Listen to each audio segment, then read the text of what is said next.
excelente. Excelente. Bueno, me alegra mucho. Entonces, con mucho ánimo, chicos, para esta clase y que pongan todo de su parte porque de verdad que han sido clases excelentes. Bueno, hijos. Sí, señora. Buenos días, profe. Buenos días. Profe Claudia. Buenos Hola, días. muy buenos días. Buenos días para Profe Claudia, te notificaron qué la rico situación. poderlos, aunque sea ver y escuchar. Dime, profe. Te comentaron la situación que tuve el día de ayer, que no me pude conectar a algunas clases por tema de internet. ¿Te comentaron? Es que no te escribí. No te preocupes, fuimos varios los que tuvimos ese inconveniente. Estaba molestando demasiado el internet. Vale, listo, Claudita. Quería que supieras eso, que no fue por... Pero pues no falta te de voluntad. preocupes, ahí vamos. Vale. Listo, profe. Que tengas... No te afanes. No te preocupes. Vale, Claudita. ¿No te quedas a clase que vamos a hablar un poquito de historia? Claro, ahí estoy, mi profe. Aquí estoy pasando por todos los salones y aquí estoy lista y dispuesta en un rinconcito escuchando tu clase. Ah, bueno, excelente. Sí, ahí esa es la idea, seguir con toda la motivación y con toda la pasión por enseñar. Eso está muy bien. Estamos aprendiendo mucho de cada uno de ustedes. Yo también me he puesto a ver algunas clases, sobre todo las de biología, que me gustan bastante. Y ahí aprendí Excelente. bastantes cosas con el profe de biología. Vengo precisamente de esa clase con él, no, entretenida. Muy bien. Listo, Sí. mi profe, dale, y yo estoy pendiente, ¿bueno? Vale, Claudita, que estés muy bien.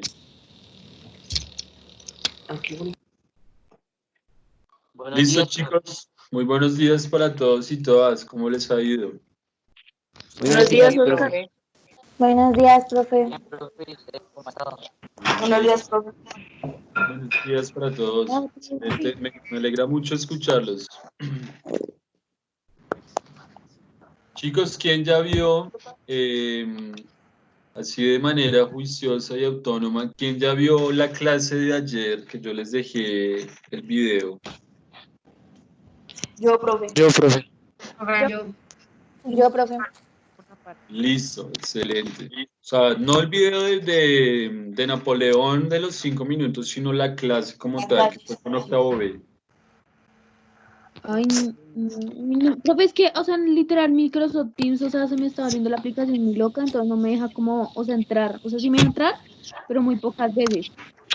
No me apareció la clase, profe. A mí sí me pareció la vi. Yo también la vi. Claro, ahí en el chat aparece el video. Obviamente ustedes adelantan el llamado a lista y el regaño que les hice, lo adelantan esa partecita. Y ahí, desde que aparecen las diapositivas, era una clase como de 25 minutos nomás. Entonces, como para hacer el contexto. Si no, voy a hacer un recorrido muy rápido, pero por favor necesito que lo vean, porque pues no se dejen corchar a veces por preguntas sencillas, pero eso estuvo ahí en el video, ¿listo? Entonces ustedes vieron fue el de Napoleón, el de Draft My Sí, Life. pero Listo, excelente. Por mi parte, sí. También No, lo vimos yo en español, sí, profe. ¿Cómo? También vimos el video en español. Entonces ya estamos más avanzados. También español vimos está bueno. también lo vimos en español porque nos están enseñando eso en español. Ah, bueno, excelente. El tema de la Revolución Francesa. Lo de Napoleón y Sí. pues, pues independencia, literatura de la independencia, profe. Sí, es lo de la literatura, la independencia. Bueno, excelente. Eso se trata de la interdisciplinariedad. Y ojalá yo pudiera tener un contacto más cercano con la profe para que podamos hacer incluso trabajos conjuntos Entonces, ojalá podamos trabajar en eso. Entonces, chicos, les doy la bienvenida. Ustedes saben que voy a hablar un poquito de carreta y al final intervienen ustedes, les hago algunas preguntas y hacemos una pequeña actividad, lo que nos alcance en estos 40 escasos minutos que se nos van bastante rápido. Entonces, los voy a silenciar, no porque no considere que me van a hacer desorden ni nada de eso, sino que pues por temas de protocolo. Listo. Nos quedamos. Para los que ya vieron el video, pues están más contextualizados de cómo fue la dinámica de la primera clase. Sin embargo, como a veces las cosas no salen como uno las planea, estos primeros temas que aparecen aquí, pues ya tuvieron una pequeña variación. ¿Por qué? Porque yo me di cuenta que yo no los iba a poner a correr con temas y al final no saber de tratar de abarcar mucho y al final no tener ningunos elementos como básicos de los contenidos. Entonces la idea es que pues tengamos unos elementos, sobre todo que nos quedemos Revolución Francesa, Revolución Industrial y el tema de imperialismo. Les voy a mostrar un archivo que les va a llegar en la tarde, que es este. Me puse la tarea de organizar cada una de las clases de este periodo. Entonces, si se dan cuenta, la clase de hoy es sobre Napoleón Bonaparte, el ascenso y la caída. La siguiente clase, que es, esto me toca cuadrarlo porque el miércoles con octavo B, pues es la entrega de boletines, entonces me toca hacer la clase y grabarla. El 24 de abril es la primavera de los pueblos, nuevas oleadas revolucionarias de revoluciones liberales. El 29 y el 30 de abril vamos a hablar sobre la conferencia de Berlín y ahí ustedes se van a dar cuenta que hay una serie de actividades. Entonces, si yo sé esto, ya vi esto, pues yo no espero hasta el 24 o espero hasta la noche anterior para presentar mis trabajos, sino que me voy adelantando a eso. Yo ya les envié también un tutorial de cómo deben subir los archivos a Drive. Sin embargo, pues si hay dudas, no duden por favor en preguntarme, que siempre estaré dispuesto a ayudarles. El 29 de abril y el 30 vamos a hablar sobre la conferencia de Berlín y así nos centramos al tema del imperialismo. Pasamos de Revolución Francesa a imperialismo, porque esto es importante para entender la realidad del mundo. Siempre voy a reiterar, independientemente de que si es mi clase o no mi clase, si es mi tema, si no es mi tema, la posibilidad que tengo de adquirir conocimiento para ampliar mi capacidad de percibir el mundo y entenderlo, pues siempre va a ser una de las habilidades fundamentales, no para pasar el segundo periodo de sociales, sino para la vida, para que ustedes puedan ver una noticia de Alemania y puedan entender el contexto de esa noticia. Puedan ver, por ejemplo, el discurso de Donald Trump del día de ayer, donde hablaba de cómo va a de alguna manera reactivar la economía Donald Trump en Estados Unidos, y él dice, no, es a través del desarrollo armamentista. Y uno dice, oiga, ¿cómo así? Yo pensé que iba a ser como a través de ayudas, de la agricultura, de la educación, y él dice, no, vamos a reactivar la economía es a través de la producción de armas, sobre todo las armas nucleares. Entonces uno dice, oiga, este tema del COVID no es solo de cuántas personas van a fallecer, sino que va a reorganizar la dinámica social, económica y política del mundo, y pues nosotros coincidimos con este tema de imperialismo que nos da las herramientas para entender algunas de esas cosas que van a ocurrir. Aquí el 29 de abril ustedes van a tener el 30 de abril en la tarde, de 2 a 4 de la tarde, un quiz sobre lo que ya estaban viendo algunos, la película El jardinero fiel y el audio de la clase del curso libre Malaria Expansión Imperialista. Esto es la mayoría de trabajos, esto por ejemplo es individual, esto es una cuestión de 10 minutos, y van a ver algunos trabajos que son en grupo. Entonces, de esta información va a haber una reseña y lo van a presentar en grupos. Casi no va a haber trabajo individual para que pues nos podamos movilizar con temas grupales, que ustedes aprendan a hacer su propia reunión en Zoom y hablen un poco, creen un archivo en Drive donde todos puedan escribir al mismo tiempo. Entonces, como para aprender un poco de esas herramientas virtuales que, vuelvo y les digo, si tienen alguna duda, pues siempre estaré atento a resolver. El 1 de mayo pues es festivo y justamente pues como estamos hablando de imperialismo y más adelante hablaremos de revolución industrial, tenemos que hablar del origen de eso, de ese 1 de mayo, porque ese 1 de mayo es festivo. Pues porque se está hablando del tema de el origen del Día Internacional del Trabajador. Y eso tiene un origen histórico.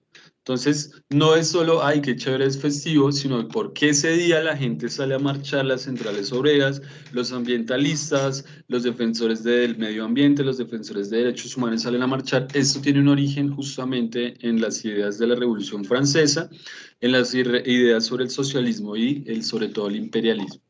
El 6 y el 7 de mayo cerramos imperialismo con la conferencia de Berlín hasta la Primera Guerra Mundial, y a ellos se los entrego ya al profesor de noveno, donde ustedes van a ver historia del siglo XX, desde la Primera Guerra Mundial hasta nuestros días.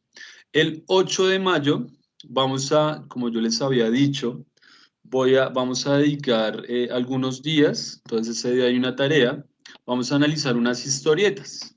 Vuelvo y les digo, grupos de 3 personas, digital, para que evitemos la toma de fotos y demás. Y una infografía que también les voy a enviar un tutorial de cómo manejar esta infografía para que hagamos otros trabajos diferentes, no solo los que estamos acostumbrados. Estas 2 fechas van a ser muy importantes. 13, con ustedes es el 14 de mayo y el 15 de mayo. ¿Por qué? Porque vamos a hablar de COVID-19. Yo no puedo hacer cátedra muerta, diría un profesor que tuve, de que mientras que el mundo necesita interpretarse, yo hablo de temas totalmente descontextualizados, memorísticos, de fechas, de nombres de reyes y esto que a veces no tiene que ver con mis realidades. Entonces necesitamos hablar de COVID-19, pero en clave de ¿qué?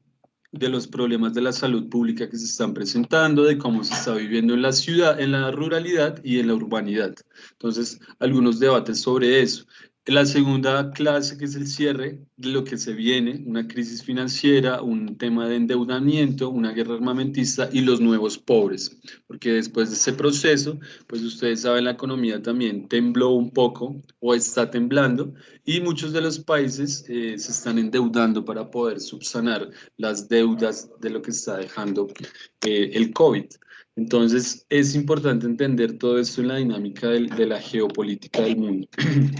Y una parte fundamental, vamos a entre todos crear un banco de experiencias, porque no solo hacen historia los historiadores, sino solo la escriben los que saben de redacción y han hecho cursos de redacción, sino que usted también como estudiante del GNA escribe historia. Entonces vamos a hablar sobre un relato sobre la experiencia que ha vivido durante el periodo de cuarentena. Entonces, para que ustedes se vayan dateando, ahí dice la forma como se debe presentar, las fechas, etcétera. No son gran cantidad de trabajos, son los 8, digamos, que están relacionados con la materia, y las 4 de Historia de Colombia. Esto se los envío en la tarde. También ya les envié un tutorial para que puedan ver la película El Jardinero Fiel, sin ningún problema. Entonces, esa era la información que quería brindarles.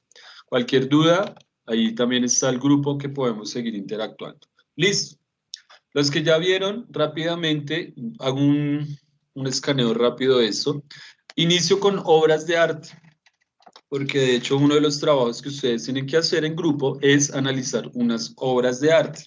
Que yo no sé de arte, profe, no me gusta y pues la verdad no me ha interesado. Pues a mí tampoco, yo no lo entiendo, pero si yo trato de alguna manera de involucrarme en lo que está viendo un artista como ese señor Eugène de Kralov, digo, el trazo no lo entiendo, no sé de técnicas de pintura, pero lo que yo puedo retratar en una pintura, más allá de que si es muy bueno en términos artísticos o no, pero es la imagen que me representa. Esta mujer es la representación de la libertad, que se llama La libertad guiando al pueblo, así se llama la obra. Y algunos elementos de los tiempos tan convulsionados que se vivían en la Europa del siglo XVIII y XIX, incluso hasta el XX, pues con el episodio de la Segunda Guerra Mundial, pues que también hizo tambalear la economía del mundo. Entonces, otra obra que también aparece en sus libros, todo eso aparece también en sus libros web de Santillán. Esta es la toma de la Bastilla, de Jean-Pierre Houellebecq. También es un ejemplo de la capacidad que tiene el arte para transmitir en el tiempo esas ideas de la época. Entonces aquí voy a acelerar un poco porque Pues esto fue clase del primer periodo. Esta es una página que van a utilizar ustedes para hacer sus análisis de obras de pinturas, perdón, para que podamos irnos como acercando a ello. Esperamos que cargue, que está un poquito lento. Aquí les mostraba yo en ese video, que ojalá por favor lo vean, de la importancia de conocer el arte en todo este proceso de formación académica. Casi cargando.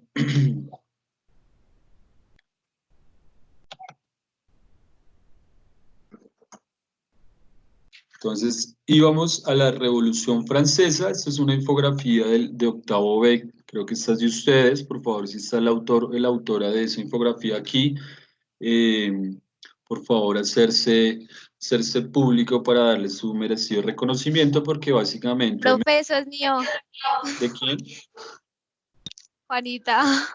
Juanita, muchas gracias por este excelente trabajo, porque mira, si te das cuenta, es básicamente la síntesis de lo que nos va a permitir entender muchos de esos elementos. Entonces, aquí nos quedamos. Lo de tomar apuntes. Ustedes tienen esta imagen en su cabeza de un video que vimos anteriormente sobre la Revolución Francesa en 14 minutos. ¿Quién se quiere arriesgar a hablarme unos 30 segundos sobre algunos elementos que ven aquí? Usted me va diciendo y yo voy aquí señalando. ¿Qué ven aquí? ¿Qué entienden? ¿O todavía tenemos dificultad para entender algunos elementos importantes de este periodo? Que como ven en español y como están viendo en ciencias sociales, no es un tema para llenar cuaderno ni para llenar planillas, sino para entender que este periodo de la historia tuvo una influencia en el mundo, en las ideas de la independencia, de Estados Unidos, en hablar de república, en hablar de constituciones políticas, en hablar de derechos humanos, y básicamente es nuestra realidad. Profe, Yo quiero. profe, Yo,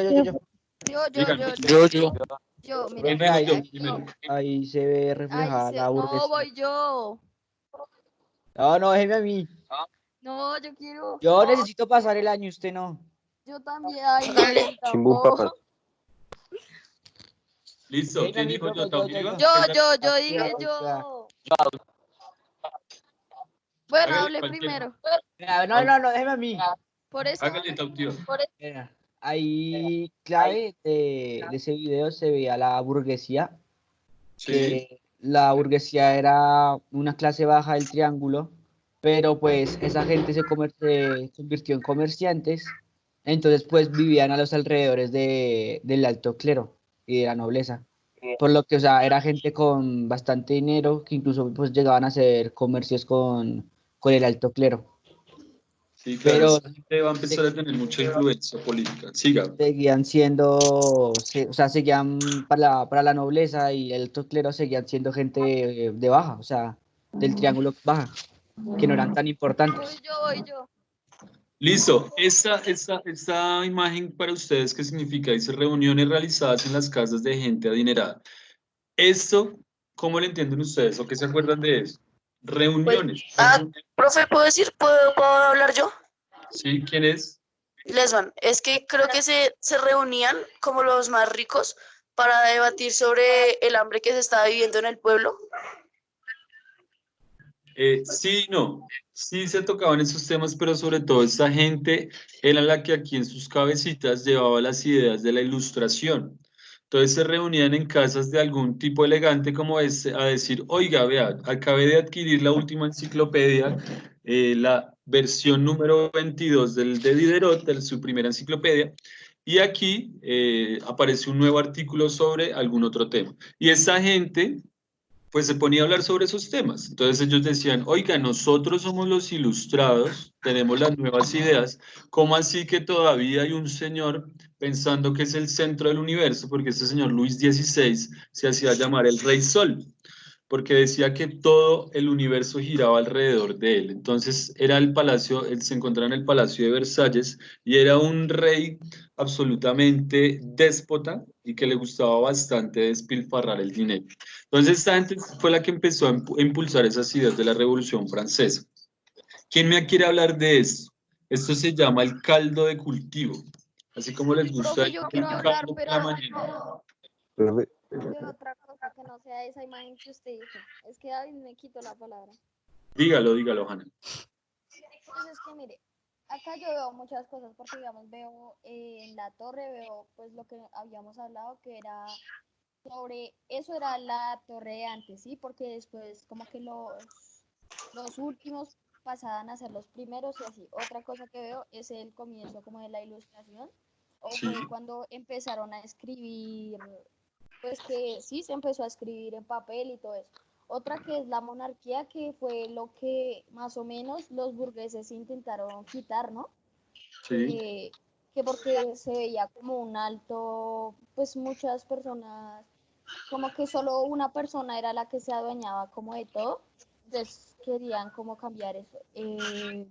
También veo, espere. Sí, perfecto. Aquí está una señora, de hecho hay una película de ella que está en YouTube, si ustedes en sus tiempos libres les gusta seguir investigando, se llama María Antonieta. A mí el cine me gusta, no por venir a chicanear de que veo películas, sino porque ahí hay muchos elementos que hacen los artistas, justamente. Al principio hablé de obras de pintura, aquí los artistas llevan ese tipo de cosas al cine. Entonces hay tantos detalles tan interesantes como usted ver el discurso, como usted ver cómo caminan, de ver cómo visten, la forma como organizan las tomas para la película, entonces las locaciones, la decoración, cada uno de los detalles es algo muy fino y muy interesante de observar en el cine. Esta señora María Antonieta era la esposa de Luis XVI y esta señora justamente representaba lo que era la monarquía, que la gente muriéndose de hambre, miren, hambre en la Francia del siglo XIX, perdón, del siglo XVIII, una economía precaria, pero esta gente sí gastándose lo que no tenía en lujos, en vestidos, en especias, en, mejor dicho, infinidad, sobre todo en gastos militares, porque pues gastaban lo que no tenían, pero tenían que invertir en lo militar por si alguna persona buscaba empezar a rebelarse contra ese sistema. Entonces todo esto va a empezar a ser el caldo de cultivo, que es lo que ya hemos venido reiterando, pero me gusta que lo tengamos ya consolidado con una mayor claridad. Entonces, esta gente se va a ver envuelta en unos cambios que en principio van a ser muy pequeños, pero que posteriormente van a cambiar el mundo, porque estas ideas sobre la ilustración, sobre la Revolución Francesa, pues van a modificar la estructura social casi que del mundo. Listo, ¿quién me quiere hablar algo de esto? ¿Qué es esa Asamblea Nacional? ¿Se acuerdan de eso? Profe, no era que, a ver si me acuerdo, la Asamblea Nacional era como, es que habían, bueno, había una asamblea que se generó que fue porque obviamente Francia estaba viendo hambre y eso. Sí. Entonces, ¿qué pasó ahí? La Asamblea Nacional fue un grupo de gente que se quiso, que se quiso separar de la Asamblea normal, de la Asamblea Constituyente. No de la Asamblea, bueno, de la otra Asamblea. Para resolver esta pregunta, voy a hacerles una pregunta anterior. Los campesinos, las personas que estaban en la parte baja de la pirámide social, representan el tercer estado. Para yo solucionar esta pregunta que les acabo de hacer, necesito saber cuáles son los otros dos estados. Si la parte baja es el tercero, ¿cuál es el primer estado? La iglesia. El reino. El reino. El rey. El reino, sí. Exactamente. Lo que podríamos, digamos, meter en un conjunto que se llame la aristocracia, que ahí está el rey y están una serie de súbditos que ostentan el poder. El segundo estado, que estaría la iglesia, muy bien. Y hay algo muy interesante de esto y es que ese primer y segundo estado solo representan el 3% de la población. Algo así como cuando hablamos en Colombia sobre terratenencia de la tierra, que el 1% de personas, de familias en Colombia, ostentan como un 70% de la tierra en el país. Solo que en su momento eso generó descontento, pero actualmente pues eso no genera descontento por estar viendo telenovelas y otras cosas, porque hay agentes distractores. Listo. Esto va a significar algo bien interesante. El poder está en manos del 3% de la población y ahí aparece el protagonismo del tercer estado, que ahí están los campesinos, la gente que estaba viviendo y padeciendo el hambre, pero también esa nueva clase social que va ascendiendo, que es la burguesía. Entonces esta gente dicen, vamos a crear una nueva constitución, nos vamos a sentar los tres estados, la iglesia, la aristocracia y la burguesía.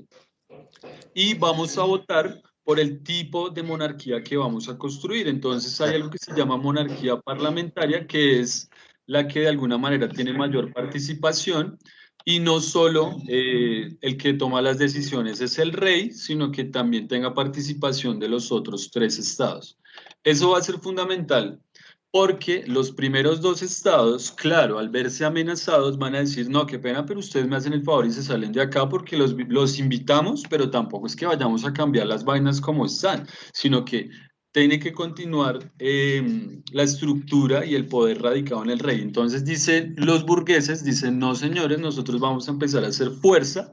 Y dice, estamos aquí por la voluntad del pueblo y solo saldremos por la fuerza de las bayonetas. O sea, esta gente se estaba radicalizando, la burguesía y el pueblo, y ya no estaba esperando únicamente las limosnas de la aristocracia, sino que estaban diciendo, listo, si ustedes no nos van a escuchar, pues nosotros vamos a empezar a crear nuestro propio gobierno. Esto es al interior del Palacio de Versalles. Entonces ellos se van para un salón que encuentran desocupado y ahí se llama la sala del juego de la pelota.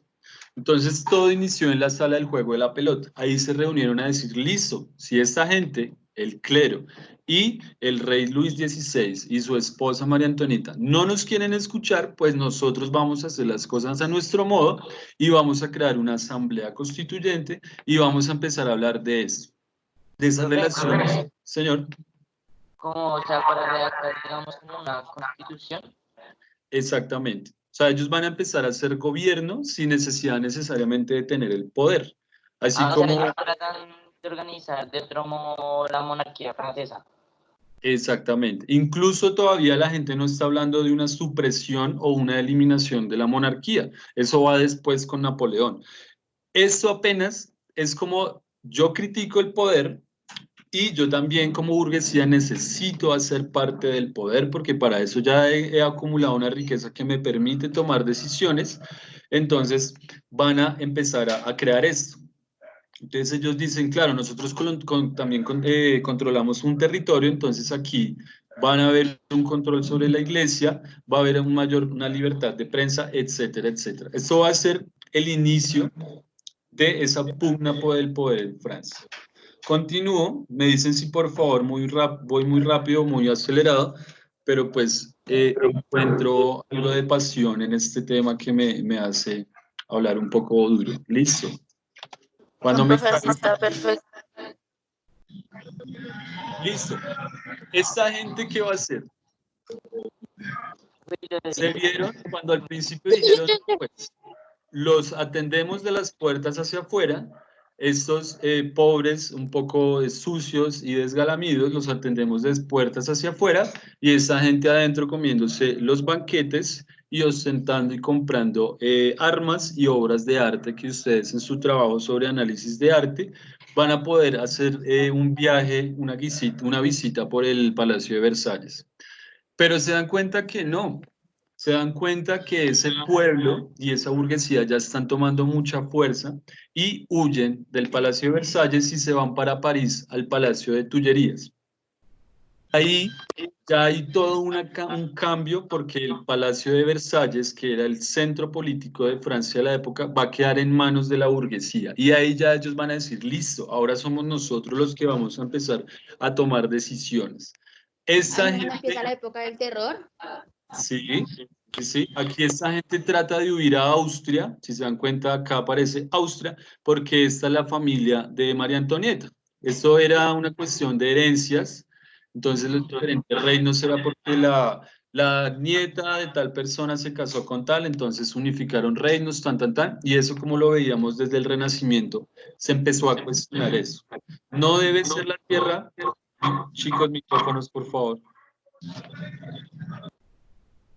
no es organizar la tierra por herencia, sino por pues, la capacidad de trabajo, y en ese momento van a ser los burgueses. Entonces cogen a esta gente y la pasan por este invento. Miren para lo que a veces nos sirve la ciencia, porque hablamos de progreso, pero pues a veces como que retrocedemos a esa forma muy precaria y muy animalesca de lo que somos como seres humanos. Entonces, claro, yo hablando de libertad de prensa como burgués, yo hablando de la supresión de algunas formas un poco autoritarias por parte del rey, pero lo primero que hago es establecer la guillotina como un símbolo de la libertad. Entonces, para mí, desde mi perspectiva, eso es entrar en reversa, hablando de los derechos humanos, empezando a hablar de las libertades individuales, de la soberanía popular, etcétera, etcétera, con un invento como la guillotina. Eso para que nos planteemos los orígenes también de lo que somos como república, porque Simón Bolívar le pasó algo muy similar.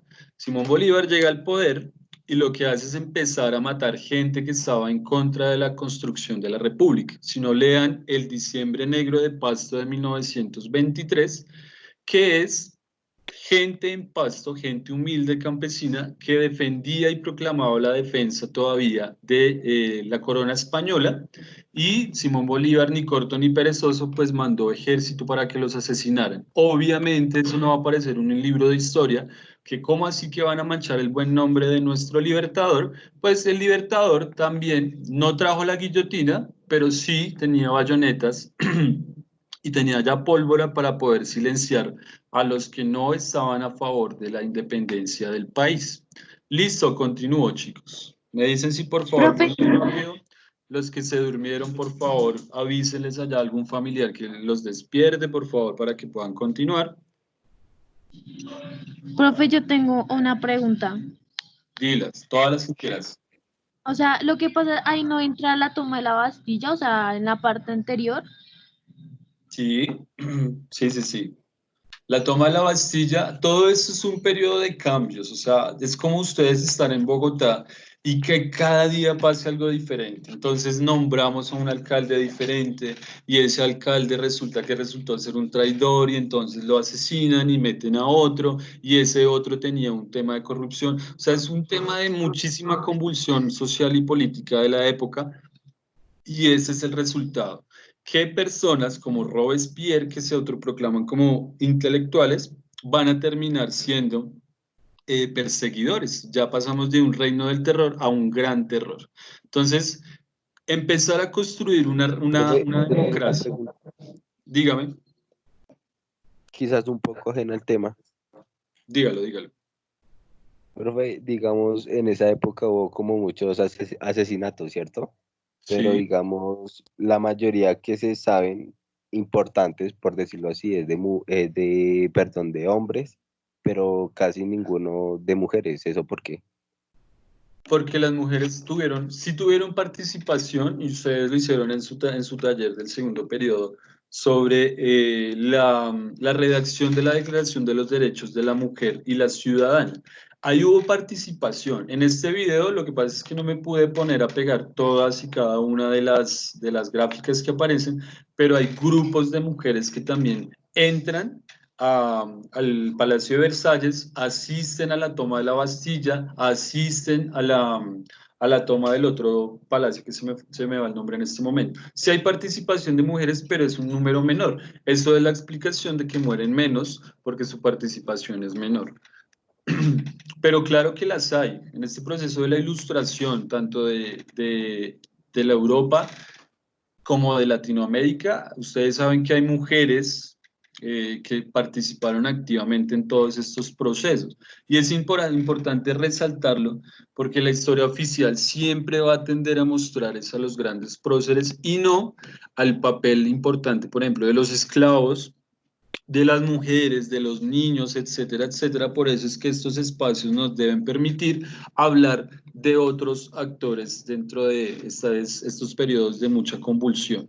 Y si se dan cuenta, esto no ha terminado. O sea, no ha existido ninguna democracia plena, sino que siempre va a tener un grado de represión a ese sistema político. Nosotros votamos por nuestros dirigentes y lo hacemos de manera libre porque a mí nadie me está obligando, al menos no en una zona donde no se encuentre un grupo armado como en Bogotá. Otras zonas, otros pueblos, claro, a la gente la van a amenazar, algún grupo armado lo van a amenazar de que tienen que aparecer solo votos para un cierto candidato, y eso ya da cuenta de las raíces torcidas de nuestras democracias. Aquí en todo este revuelto de cosas va a aparecer este señor, que de hecho no es señor cuando llega aquí, porque apenas tiene como 29 años, 28 años. Entonces, aquí aparece algo bien interesante que ustedes me van a empezar a contar. Quiero escuchar una propuesta de exposición de Valentina Hernández, pero dímelo como una falsedad, o sea, dime algo que sea falso de esta imagen. Y otro estudiante que se dé cuenta que tú estás diciendo mentiras, te va a decir, no, qué pena, eso es mentira. La verdad es esta. No sé si me hice entender. Sí, profe, sí, le entiendo. O sea, ¿cómo contradecir lo que Sí, está claro, mal? yo les voy a decir, este niño se llama Simón Bolívar y odiaba las matemáticas. ¿Listo? Y entonces va a responder, por ejemplo, Miguel y va a decir, no. Este señor se llama Antonio Nariño y le encantan, por ejemplo, las matemáticas. Cosas por el estilo, más o menos. Sí, pero más o menos como si fuera una pregunta de falso y verdadero aquí rápidamente. Listo, inicia Valentina. Dime una falsedad de esta imagen.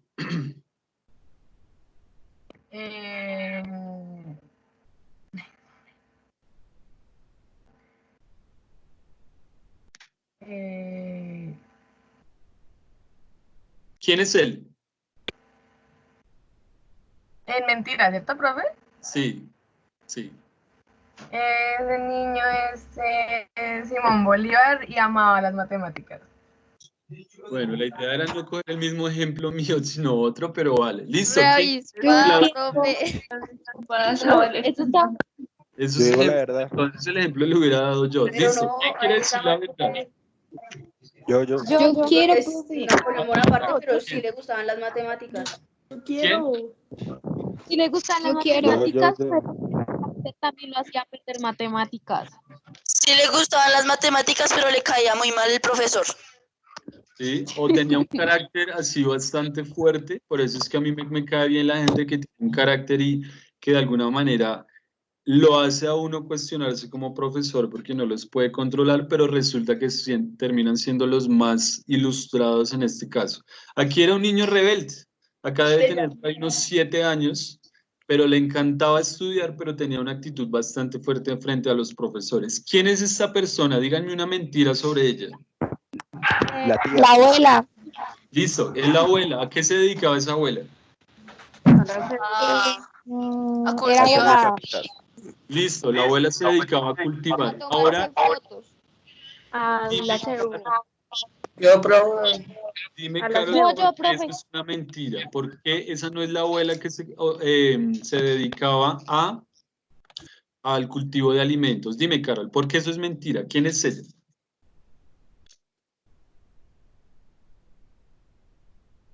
Carol. Ya, aquí no se me ha activado. ¿Me la repites, por favor? Acabamos de decir que esta es la abuela de Napoleón y que se dedicaba a la agricultura. ¿Será que eso es falso o verdadero? Falso. ¿Por qué? Era la mamá. Sí, ¿y cuál? ¿Por qué aparece ella aquí en este momento? No estoy segura de lo que voy a decir. Dale. Creo que ella. Cuando está estresado. Creo que ella era la que, ay, ¿cómo se diría? Como la que siempre estuvo con Napoleón. De alguna manera es como una fuente de inspiración. Todo lo que ella sabía en la vida de él, Profe, ¿no? pues ahí no estaba como la mamá como viendo a su hijo orgullosa. Sí, pero acá hay una frase que utiliza y es que ella era... ¿Quién me dice si la familia de Napoleón era una familia rica o pobre? Era aristocrática, algo así, bueno, aristocrática. La familia de la mamá. Sí, los papás eran de una buena familia. Digamos, el papá era abogado de pues, de una buena familia. Y la mamá era aristócrata. Sí, o sea, era una pelea de la clase dirigente de ese primer estado. Y este niño pues se forman, digamos, los hijos de los senadores, de los ministros, en las mejores universidades y en los mejores colegios del país, y a ellos sí no les da pereza hablar de bilingüismo, ni les da pereza leer ni estudiar, porque saben que van a dirigir el país. Claro, a nosotros nos venden la idea de que como somos el tercer estado, somos el pueblo, pues nos ofrecen una educación a medias que no exija un desarrollo de todas nuestras habilidades y capacidades intelectuales. Efectivamente, esta mujer es como la inspiración. Lo que se dice es que ella es ilustrada, sabe muchas cosas y le enseña mucho a Napoleón. Continúo. Si el internet va a la misma velocidad que van las ideas. Listo. Aquí pasa algo. ¿Quién me quiere decir qué pasa aquí? Yo. Dígalo. Veo pues que por Napoleón, por darse cuenta de todas las peleas y todo eso, se fue a estudiar infantería, algo así creo que fue. Sí. Su padre le consiguió una beca en la Y escuela consiguió militar una de beca Francia. y estudió infantería para ir a ayudar a la guerra. Profe, pero lo que pasa con la otra imagen En cuando tenía 1778 La gente no deja hablar. Esperen que escuchan como a unas Ve, 50. están hablando todos, túrnense. Uno por uno. cautiva, ¿quién nos está hablando? Hablando Dale, yo, pero Erika, dale no tú dice y ya nada. continuamos porque me falta un pedazo algo largo y no sé si vaya a alcanzar. Dale. Erika. Ah, listo. Profe, entonces, ¿qué pasa? Que, bueno, él entra a la universidad, pero pasa algo en esa época que, bueno, tenía como 23 años y empieza la Revolución Francesa y, bueno, la guerra y todo eso. Y ya, Sí, pero hay algo particular y es que este señor hace parte de la aristocracia y va en contra de los revolucionarios. Iba a decir yo que es lo irónico, digamos, él viene pues de una familia, de la mamá era aristócrata y bueno, y eso, y también se casa con bueno, ¿cómo se llama? Pero él persigue a esas personas, entonces es irónico. Eso es lo que Él le llega a gana tomar el su estado control.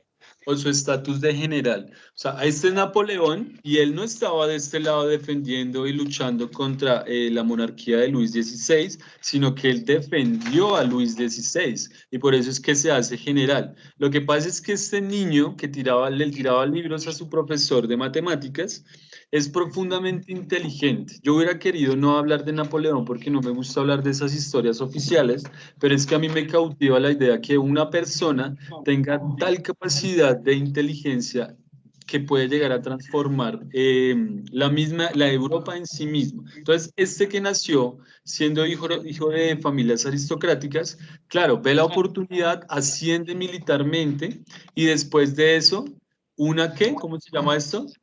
un ¿Golpe de consulado. estado? Un golpe de estado, excelente. Es decir, él vio la oportunidad porque ya se había ganado la simpatía de los militares y se había ganado la simpatía de una parte de la población. Este man dice, yo con esto que tengo acá que se llama cerebrito voy a tomarme el Estado. Y ahí es donde dice, todo ese desorden, esa época de gran terror, todo eso que estaba pasando, que se peleaban en la calle, que se la guillotina a un lado por el otro. Este man dice, la única forma de acabar con esta situación es un golpe de Estado militar. Él va a defender las libertades individuales. Profe, Claro, este man va a ser tengo una duda. ¿Cómo? Tengo una duda. Dígame. ¿Es posible que Bonaparte esté bien? No se puede decir Bonaparte, ¿no? Sí. ¿Es posible que él fuera en secreto un psicópata, por decirlo así? Yo creo que la historia de los grandes, digamos, las grandes personas que han sobresalido, que se han vuelto leyenda, tienen un grado de locura siempre. Pero si ustedes se van atrás a Isaac Newton, a Voltaire, a Diderot, todos tienen su grado de locura, solo que unos la han utilizado esa locura para hacer un trabajo intelectual y otros para el arte de la guerra. Por ejemplo, Hitler también era una persona muy inteligente y Hitler también tuvo la capacidad de volver a transformar el mapa de Europa, movilizando a millones a millones de ciudadanos. O sea, también es una vaina que solo a través de la palabra podía tener una capacidad impresionante. Y claro, respondo a esa pregunta, hay un grado de locura bastante fuerte ahí, pero los grandes artistas, los grandes literatos, los grandes científicos tienen su grado de locura, pero la han sabido bien utilizar. En el caso de este señor, consolida algo que va a ser bien interesante, y es que él cuestiona la idea de la monarquía. Desaparece el antiguo régimen, desaparece la idea del antiguo régimen, pero él, en medio de esa locura, se proclama emperador, algo que no se veía desde los tiempos de Roma, por allá desde Julio César, en los siglos I y II después de Cristo. Entonces, esta gente, perdón, antes de Cristo, entonces este man Bonaparte va a decir, ya voy a cuestionar la monarquía absolutista, pero me voy a volver emperador, que básicamente es como lo mismo, y se va a volver la figura más importante, va a tomar algunas decisiones como un bloqueo frente a Inglaterra, que era su principal enemigo, un equilibrio de poderes, porque pues él sí mantiene este tema de la asamblea, pero sin embargo el hecho de que sea emperador le da el poder exclusivo a él. Entonces es una contradicción, por ejemplo, hasta en las mismas vestimentas. Esto es una imagen que también aparece en sus libros. Aquí está Napoleón como primera figura, casi que recordándonos esa figura del rey Luis XVI como el centro del universo. Entonces, las raíces torcidas de nuestra historia latinoamericana vienen también por acá, de adorar a este tipo de ídolos basados en lo que hicieron. Claro, son estrategas, son personas bastante especiales en temas de su inteligencia, pero pues también llevó a cabo una serie de represión frente a quienes pensaban diferente, y ahí no hay ni fraternidad, ni igualdad, ni libertad cuando yo estoy en un estado y persigo a los que piensan diferente. Y si no, pregúntenles a los defensores de derechos humanos si se sienten parte de la política colombiana. Entonces, miren cómo cambia el mapa de Colombia. Aquí está Francia en esa edad imperial, y aquí hay unas conquistas. Entonces, este man dice, ya puedo empezar a expandir mis ideas al resto de Europa. Tengo la fortaleza militar para empezar a ampliar eso. Entonces, países, estados dominados. Aquí, por ejemplo, va a entrar a España. Cuando este man llega a España con su ejército, es que hay una crisis de poder, y esa crisis de poder se va a evidenciar aquí en Latinoamérica, que es lo que vamos a conectar con clases de historia de Colombia. Cuando ahí entra Napoleón a España y hay una crisis de poder de la corona española, los criollos en Latinoamérica van a aprovechar esta situación para arrestar o para dirimir, se llama eso, al virrey en las colonias. Entonces, todo esto va conectado también con las independencias del mundo. Hay principales adversarios que son los que van a definir esta situación, que es lo que vamos a ver en la tercera clase. Y hay una situación bien interesante, que esto le dura poco a Napoleón. Él se proclama emperador en 1804, pero por allá en 1815, en una batalla que eso ha inspirado incluso videojuegos a los que les gusta Medalla de Honor y todo eso. Hay juegos sobre guerra que hablan de las batallas napoleónicas, entre estas la más importante, la de Waterloo, que le cae todo el mundo encima, le cae Inglaterra, le cae el Imperio Ruso, porque al igual que le pasó a Hitler, no pudo invadir Rusia por algo que tenemos claro los que estudiamos la geografía física, y es por el tema de las condiciones climáticas. Este man era muy bueno para las matemáticas, pero le falló algo, y es entender los cambios de estación, y el frío se carcomió al ejército napoleónico en Rusia y le tocó retirarse. ¿Cómo? Ellos trataron de ir a Rusia a atacar, pero pues por el frío muchos soldados murieron, y que volvió a Francia con menos de la mitad de los soldados. Exactamente. Además, profe, la fuerza napoleónica estaba acostumbrada a esas condiciones, entonces más fácil. Exactamente. También, y aquí también fue que... nuestro caso de este hombre que pudo haber tomado en su mano el poder de Europa, así como lo planteó. Cerrado una isla. En una isla muy pequeñita. ¿Y ahí se murió? No, él volvió. No, él volvió. Desde no, él murió. Cuando Ahí fue volvió que fue en la murió. guerra de No lo Waterloo rescataron. y después Sí. lo volvieron a Es ir a la que lo volvieron a llevar a la isla. hubieron dos. Es Una que en la él fue que él a una volvió isla, volvió Primero y lo volvió. rescataron y murió. ahí sí. Y eso fue Volvió otra y No isla y ahí después se le nada. declararon Y la en guerra esta a fue, todos. Y en esa fue Ajá. que murió. y en esta fue que murió. Sí. Sí, aquí esto es como una pequeña isla, así como en su tiempo era la isla Góngora, que hoy es un sitio turístico del país, en su momento era una cárcel. Todo esto tiene un origen también en hacer cárceles en islas que estén muy alejadas de la costa para que los presos pues no se puedan evadir. Efectivamente, Profe, Napoleón, ¿cómo? profe, yo tengo una pregunta. O sea que era solo una persona en toda la isla. Es una isla, hay una película también está en YouTube que se llama así Napoleón y muestran una isla muy pequeñita, una casa, porque él no está en una celda, sino está en una casa, él podía salir de su casa, pero realmente vivían como 2, 3 familias ahí y el resto eran solo militares buscando la forma de que él no se saliera. Entonces un niño de 9 años que vio estallar la Revolución Francesa, que a los 20 años tuvo esa capacidad para administrar unas batallas significativas que lo hicieron ser muy importante, que a sus 27, 28 años se proclamó como emperador, pues imagínenselo en su adultez de 33, 34 años en una pequeña isla al ver perder la capacidad de tomar Europa en sus manos. Entonces es una historia que uno diría, claro, aquí murió mucha gente, aquí no solo en las batallas, sino también en la represión que hubo, porque un emperador y la concentración de poder en unas solas manos, pues nuevamente va a generar represión. Pero es apasionante en la medida que esta locura de la que hablaba Harold, nos puede servir para explotar académicamente, intelectualmente, artísticamente, pero también mal administrada puede ser una leyenda sobre una persona que pudo haber cambiado la historia de Europa. Ahí arrancamos. Profe, o Próxima sea clase. que digamos los más desjuiciados o algo así, pueden ser los que cambien el mundo.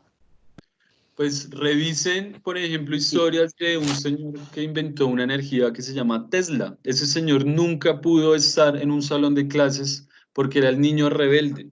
Era el niño que le gritaba a los profesores, era el niño que no podía estarse sentado y resulta que se terminó siendo uno de los inventores más importantes de la época.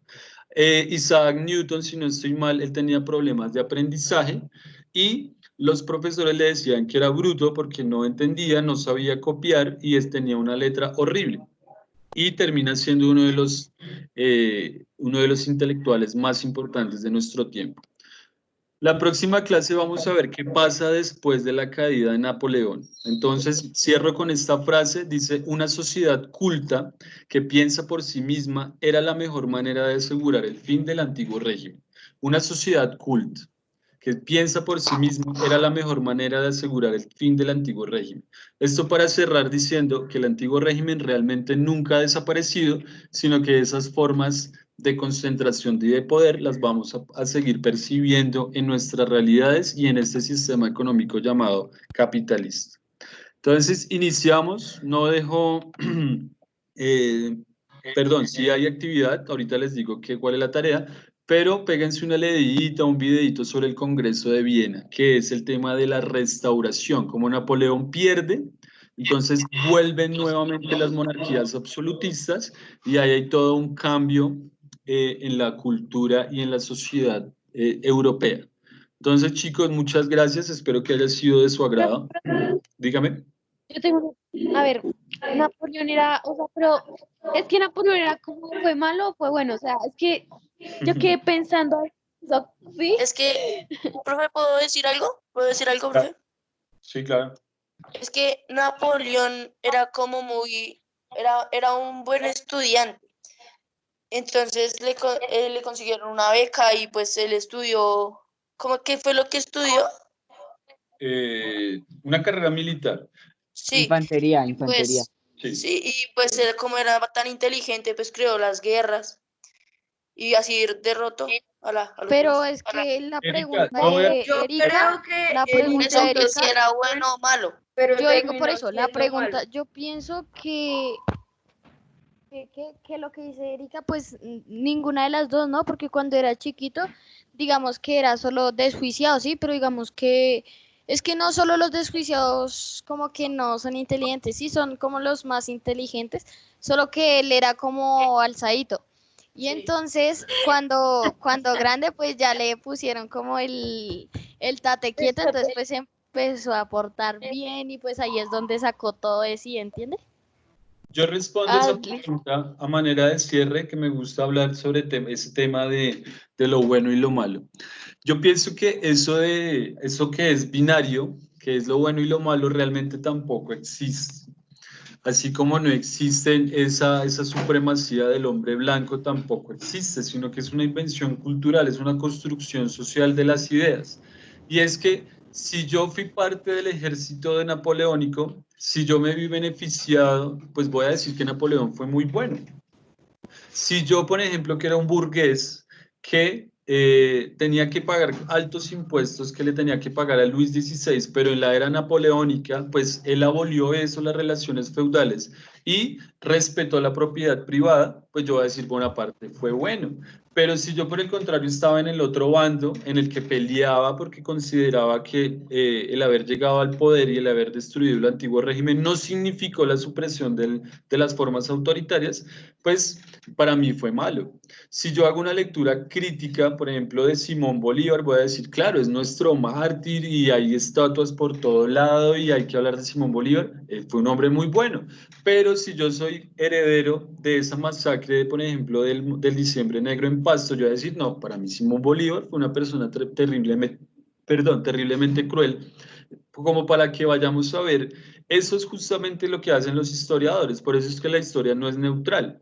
Si yo voy a contar la historia y cuento solo de una persona, pues es porque hay un interés particular. Si hay una mujer historiadora que va a buscar en Grecia, en Roma, en la Edad Media, en las revoluciones liberales, en la Revolución Francesa, va a buscar mujeres, pues de alguna manera también está buscando darle una nueva interpretación a esa historia.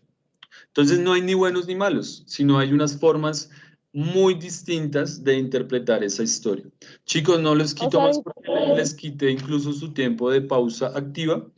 Entonces hablamos la próxima clase sobre el Congreso de Viena y qué se viene después de esto, de la restauración.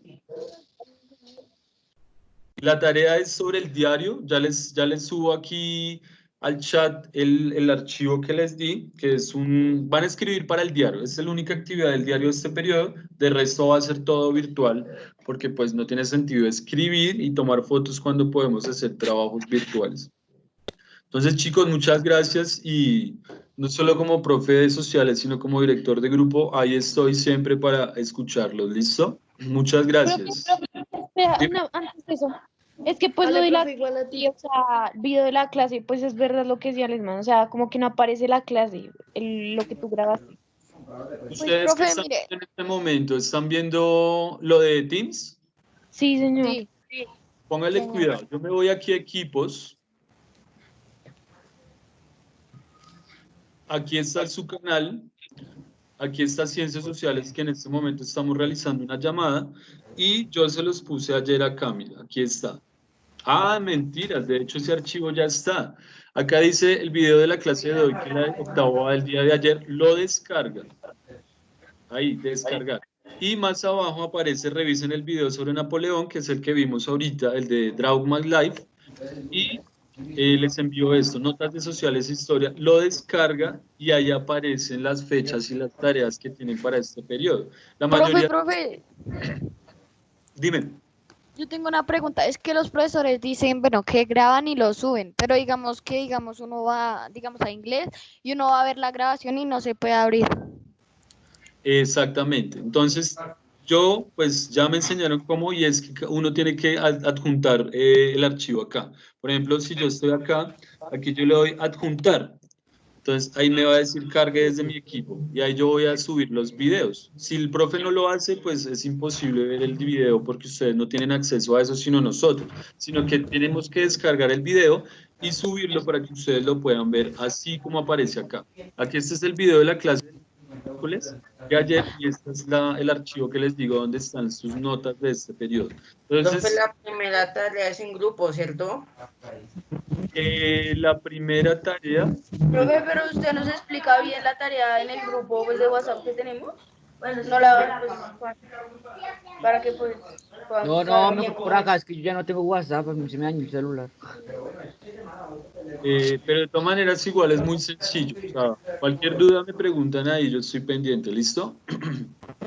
La tarea es de lo de las pinturas, ¿cierto?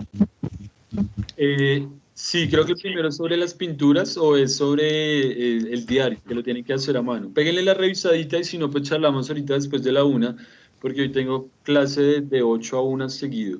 Ah, sí, Entonces, chicos, profe, que de obras de arte es la primera tarea. listo. Bueno, Ah, ¿Y eso perfecto. es en grupo? ¿Eso es en grupo? Dice grupos Sí. de 3 estudiantes. Bueno, Ay, ¿yo con qué me hago ahora? ¡Harold! Listo, Pero- chicos. Que les vaya muy bien. Un abrazo. Que les vaya muy vale, bien. chao, profe. Chao. Chao, profe. Chao. Chao. Chao, profe. Chao, bendiciones. Chao, profe.